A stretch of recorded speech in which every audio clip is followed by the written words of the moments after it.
Bon matin à tous. Je suis Jocelyne Couture, directrice des communications à la Ville de Plessisville. Nous sommes ici ce matin en point de presse pour vous présenter le bilan des réalisations 2015 de la Ville de Plessisville. Sans plus tarder, je cède la parole à M. Mario Fortin, maire, qui va vous parler davantage du bilan des réalisations. Merci. Bonjour. Donc ce matin, ça me fait plaisir de vous présenter le bilan de nos réalisations 2015, qui coïncide aussi en même temps avec ma première année, la fin de ma première année ou presque, parce qu'il me reste peut-être un mois avant de célébrer ma première année comme maire. Donc, j'ai pu vivre, je suis content, j'ai pu vivre une bonne partie de ces réalisations-là, puis être témoin du travail collectif là-dedans. Donc, ça me fait très fier. Et c'est un bilan vraiment remarquable. C'est un bilan positif, d'autant plus qu'on s'est passé plein de choses. Ça bouge, hein, en Plessisville. Il y a de l'action, il y a des réalisations. Et très fier ce matin de vous en parler. Donc, peut-être au niveau administratif, peut-être c'est la parole à Alain, puis je finirai après ça en présentant quelques-unes des réalisations pour faire le lien avec le plan stratégique. Absolument, M. le maire, oui. Merci beaucoup. Bien, écoutez, ce qu'on vous dépose aujourd'hui, c'est la reddition de comptes concernant notre plan stratégique. Chaque année maintenant, jusqu'en 2025 minimalement, la direction générale va faire une reddition de comptes sur les actions qu'on a portées pendant l'année. Afin de démontrer que le plan stratégique que le Conseil a voté en 2014, c'est pas simplement un bout de papier ou un vœu pieux, mais véritablement une stratégie de développement sur laquelle on est appelé comme fonctionnaire à travailler. Donc, je suis très fier de présenter ce bilan-là aujourd'hui. Il y a énormément de matériel, hein. C'est un bilan qui a près de 24 pages, alors je vais vous laisser en prendre connaissance et de voir toutes les réalisations qui ont été faites. Mais ce qui est le plus important pour nous, c'est de démontrer que une des stratégies que nous avons, c'est de se rapprocher de la population puis démontrer clairement toutes les actions qu'on porte sur le plan stratégique. Donc, c'est le document qu'on fait. Mais pour y arriver, à faire autant d'actions comme on a fait cette année, puis de connaître une année qui est véritablement remarquable, tant au niveau du développement économique qu'au niveau des actions qu'on a faites pour la vie des citoyens, il a fallu adapter notre structure. Et je veux juste prendre une belle image ici. La ville, ça c'était notre organigramme il y a un an à peine. C'était là-dessus qu'on tablait. Et cet organigramme-là, c'était comme ça qu'on fonctionnait. Mais ce qu'on a fait comme choix, c'est un choix très stratégique. On a décidé de travailler d'une autre façon, puis d'organiser la structure afin qu'elle travaille de façon plus cohérente ensemble. Puis notre nouvel organigramme, c'est ça. C'est vraiment une autre façon de faire et c'est ce qui nous permet d'avoir autant de succès. Pourquoi? Parce que la majorité du temps, on va faire des actions en fonction de la structure qu'on a. Et ça, c'est une grave erreur, autant dans l'entreprise privée que dans le public. C'est une grave erreur. Et il faut adapter la structure au plan de développement qu'on se donne. Alors, malheureusement, il y a eu en décembre 2014 des choix difficiles. On a dû remercier des gens pour ajuster notre structure. Et aujourd'hui, on a fait d'embauche de d'autres personnes pour atteindre nos objectifs. Et c'est ça qui nous a permis d'avoir autant de succès cette année avec le travail qu'on a fait. Ce que je voudrais aussi dire, c'est que je remercie beaucoup le conseil de ville, les conseillers, les conseillères et en particulier le maire, de leur appui et de leur engagement au plan stratégique. Parce que c'est un plan qui comporte 124 actions et c'est 10 ans pour le réaliser. Ça veut dire qu'il faut faire au moins 12 actions minimalement par année. Ça demande beaucoup d'efforts, mais ça demande aussi beaucoup d'appui parce que quand on arrive avec des projets, il faut que le conseil soit ouvert. Et ce qui est motivant pour moi comme directeur général, c'est le fait de voir un conseil qui n'a pas une vision à court terme, mais qui a une vision véritablement à long terme qui va permettre véritablement à Plessisville de se rebâtir et de connaître le succès qu'on connaît cette année, mais qu'on va connaître au cours des prochaines années sans contredit. Alors, merci beaucoup, M. le maire, puis merci à tous les conseillers de nous permettre d'atteindre les objectifs que vous nous avez donnés. Alors, je ne vais pas rentrer dans le détail de chacun des actions. Je vais laisser messieurs les journalistes de lire. Mais ce qui est important, ce que vous allez voir, c'est que cette année, on a fait le bilan par direction pour vraiment que vous voyez les points. L'an prochain, le document sera plus axé sur nos axes. Et à ce moment-là, les gens vont pouvoir mieux le rattacher aux actions du plan stratégique. Mais vous allez voir qu'il y a énormément d'actions qui s'est produit en 2015. Puis j'espère que les gens prendront quelques minutes pour aller sur le site web et lire le document. Ils vont voir là, vers où on s'en va. Puis véritablement, les gens vont s'apercevoir qu'on a véritablement un plan pour développer Plessisville, puis en refaire une grande capitale de l'érable.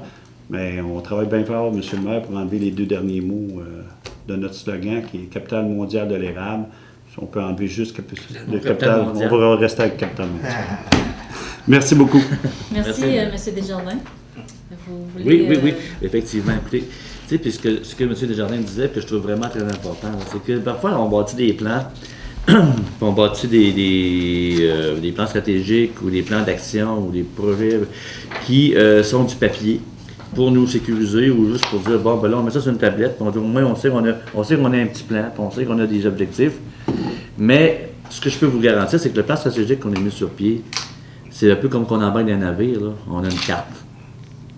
Puis on navigue pas à vue. On navigue pas au gré du jour. On a une carte, on a une destination, on a une target, comme on dirait en bon français. On sait ce qu'on s'en va.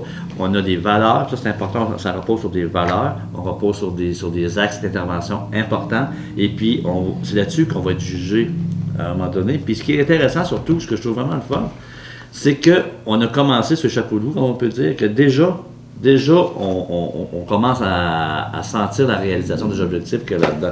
Puis comme disait M. Desjardins, on ne lira pas tout ce qu'il y a là-dedans parce que c'est énorme, hein? C'est énorme tout ce qui a été fait cette année.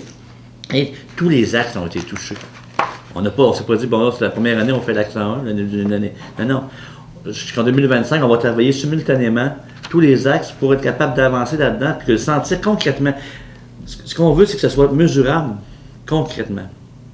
C'est qu'on puisse dire, regardez, on a, pour exemple, que les citoyens ne soient pas plus fiers, bon, exemple, on a la politique de reconnaissance des organismes qu'on a mis sur pied, pour justement aider, soutenir les organismes de différentes façons, pour dynamiser notre tissu communautaire, pour faire en sorte que les organismes, on va en reparler un petit peu plus tard à un moment donné dans l'année, là, mais exemple, la politique, ça, c'est un bon moyen qu'on a pris pour avoir des citoyens fiers et engagés. Tout ce qui a été fait au niveau industriel, parc industriel, développement du parc industriel, tout ce qui a été fait avec le commissaire au commerce, M. Baudouin, avec l'arrivée de 18 nouveaux commerces. Ça, c'est concret au niveau de notre axe, d'améliorer notre situation économique. Alors, vous voyez, au niveau de la communication avec les citoyens, on a Cobra, qu'on a mis sur Cobra, c'est pas Coba.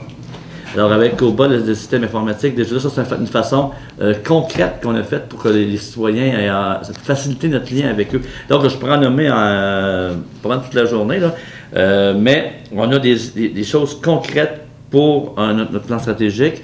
Et l'an prochain, on est très hâte de vous présenter l'autre bilan de 2016 qui on a garanti qu'ils vont être aussi vivants.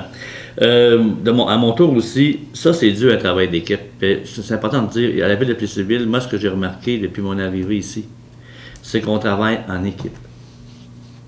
Tout le monde a sa place. Conseil municipal, en lien avec la direction générale, en lien avec tous les cadres, avec les employés. Tout le monde a un rôle à jouer là-dedans. C'est en équipe qu'on prend nos décisions, c'est en équipe qu'on travaille. Et pour moi, ça a toujours été, même dans mon autre vie, c'est toujours été la base de la réussite. C'est de s'entourer de gens qui sont compétents, qui aiment le travail bien fait. Et ensemble, c'est comme ça qu'on réussit quelque chose. Alors ça, pour cette année, c'était vraiment là, ma découverte. Je ne dis pas que ça se faisait pas avant, je n'étais pas là. Je suis convaincu qu'il y en avait. Mais cette année, j'ai vraiment découvert, c'est important. On se parle beaucoup entre nous. Puis le conseil appuie, je dirais, appuie de façon forte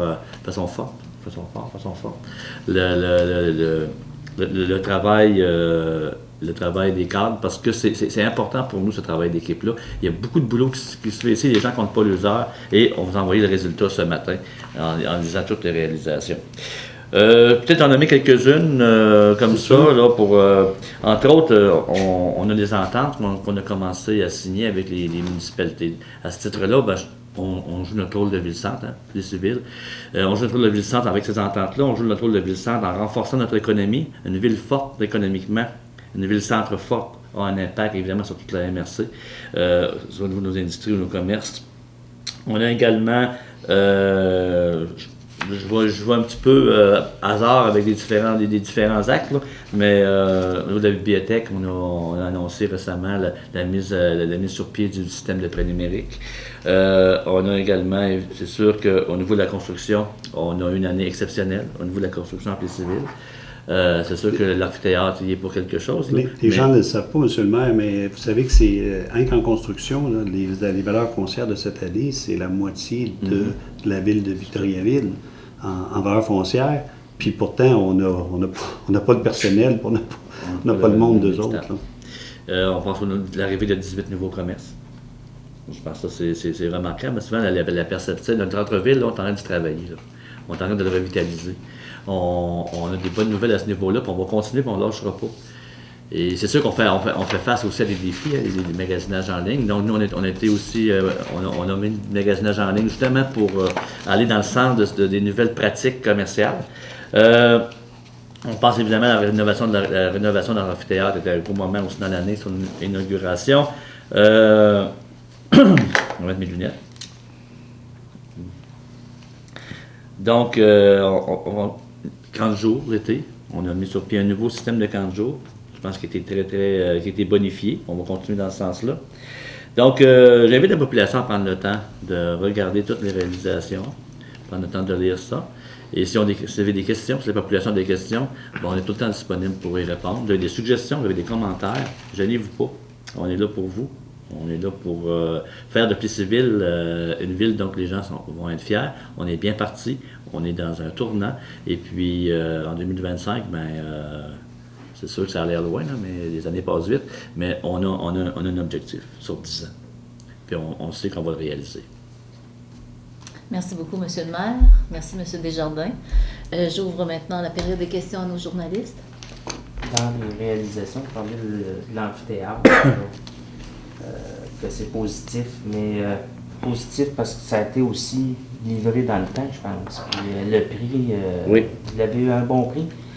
Auriez-vous pu attendre des subventions ou c'était le moment? À partir du moment où le projet a été mis sur pied, okay, il y avait quand même une certaine urgence. On s'entend que dans l'amphithéâtre, comme on dit chez Bergeneau, était dû. Dans le processus, nous, c'était clair qu'il n'y avait pas à l'horizon de subventions possibles. Hein. Il y avait pas, on a eu des confirmations de lettres qui disaient que c'était pas dans le portrait. Donc, on est allé avec, on a respecté, non seulement on a respecté le délai, mais on a respecté aussi le coût. Et ça, je pense que on avait promis aux citoyens. Puis ça, en gardant notre compte de taxes gelé.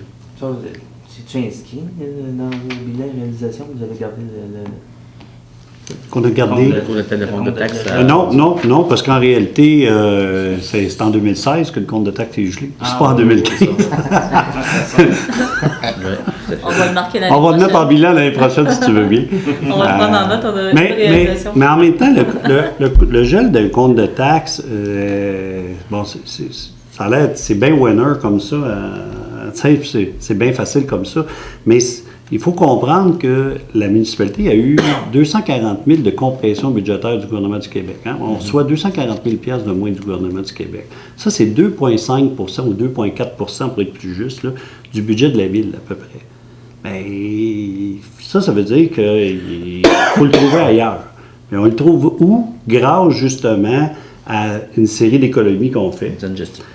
une bonne gestion, puis en même temps aussi les retombées économiques de ce qu'on fait. Là, on ne fera pas de cachette. Quand il y a des nouvelles entreprises qui arrivent, quand il y a des nouveaux commerces qui s'ouvrent, il y a des revenus de taxes qui arrivent chez nous. Alors, c'est tout cet aspect-là qui nous permet de faire le souffle. L'autre aspect, c'est que l'argent dans les poches du contribuable est des fois beaucoup mieux dépensé dans ses propres poches que quand une institution publique le prend en main. Alors, on compte sur le fait de ne pas avoir augmenté les taxes, que cet argent-là va être dépensé économiquement. Parce que si j'augmente les taxes de 2 puis la maison est évaluée à 125 000, la personne va avoir 30 piastres de plus d'augmentation de taxes. 30 piastres, c'est pas énorme quand on regarde ça.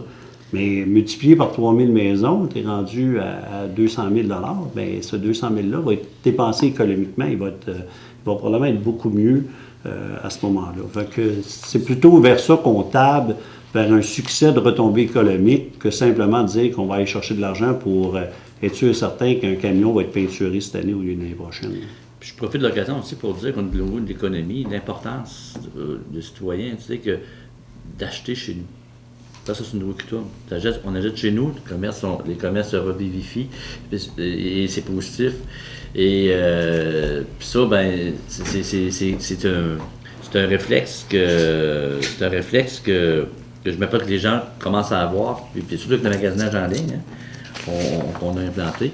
Et puis ça, ben, c'est sûr que c'est pas un bilan qu'on peut écrire, là, parce qu'on n'a pas de statistiques précises par rapport à ça, mais les incitatifs à magasiner chez nous, ça fait partie des choses positives là, qu'on a faites cette année. Avec le concours, on a eu un concours magasiné en ligne, là, le concours dans le temps des fêtes, ça c'est des incitatifs importants. Y a-t-il des choses que vous auriez aimé faire qui n'ont pas été faites?